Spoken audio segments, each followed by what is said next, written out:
ខ្ញុំជាអ្នកនៅព្រៃភ្នំគ្មានចិត្តនឹងគេឈ្មោះឋានៈស្អីទេ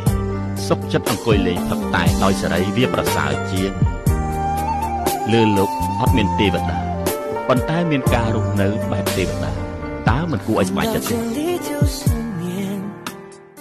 ខ្ញុំជាអ្នកលក់លេបឃ្លៀកហើយខ្ញុំក៏តែងតែទទួលបានពាក្យពីភ្ញៀវនិយាយថាឃ្លៀកប្រហែលជាស្អាតតាំងពីកណ្ដាលមកហើយតែខ្ញុំលក់អីអញ្ចឹងភ្ញៀវតែងតែនិយាយថាមកឯងស្អាតតាំងពីដើមទេដឹងនេះជាឃ្លៀកខ្ញុំពីដើមមកបងប្អូនអាចមើលបានហើយបើមើលទៅមិនជឿថាឃ្លៀកខ្ញុំមិនមែនឃ្លៀកខ្ញុំបងប្អូនមើលផ្នត់ព្រោះឃ្លៀកខ្ញុំមានផ្នត់តាំងពីកណ្ដាលមកនេះសំណាងឲ្យពេលមានបញ្ហាឃ្លៀកចេះថតទុកខ្លះចុះបើសិនខ្ញុំអត់បានថតទុក 100% ដឹងភ្ញៀវអត់ជឿខ្ញុំហ្មងហើយពេលខ្ញុំប្រើលេបឃ្លៀកខ្ញុំបានមកយាឃ្លៀកខ្ញុំគឺសម៉ត់ថតកាមេរ៉ាស៊ីនឲ្យមើលហ្មងណាខ្ញុំមានបញ្ហាឃ្លៀកដោយសារតែខ្ញុំដកហូមឃ្លៀកកោហូមឃ្លៀកជាពិសេសធ្ងន់បំផុតនោះគឺខ្ញុំប្រើផលិតផលផ្ដេសផ្ដានិយាយទៅឲ្យទៅលឺអ្នកណាថារបស់នេះល្អប្រើអានេះល្អខ្ញុំទៅតាមហើយប្រើតាមទាំងអស់រហូតដល់តែឃ្លៀកខ្ញុំធំក្លិនសាខ្លាំងមែនតើមុខមាត់ស្អាតបាតធ្វើខ្លួនស្អាតបាតប៉ុន្តែដល់ចិត្តគឺធំក្លិនសាឃ្លៀកហ្មងដល់តែពេលខ្ញុំបានប្រើជាមួយលេបឃ្លៀកកូណូគឺខ្ញុំប្រើរយៈពេល2ឆ្នាំទៅខ្ញុំហ៊ានលក់បើនិយាយពីគុណភាពល្អវិញគឺខ្ញុំធានាថាល្អខ្លាំងមែនតើសូម្បីតែភ្ញៀវខ្ញុំមានបញ្ហាឃ្លៀកធំក្លិនខ្លាំងខ្មៅខ្លាំងឬក៏កណ្ដាលកោណាក៏បាត់ដែរហើយបើនិយាយពីគុណភាពលេបឃ្លៀកកូណូវិញណាបើសិនជាប្រើទៅអត់ស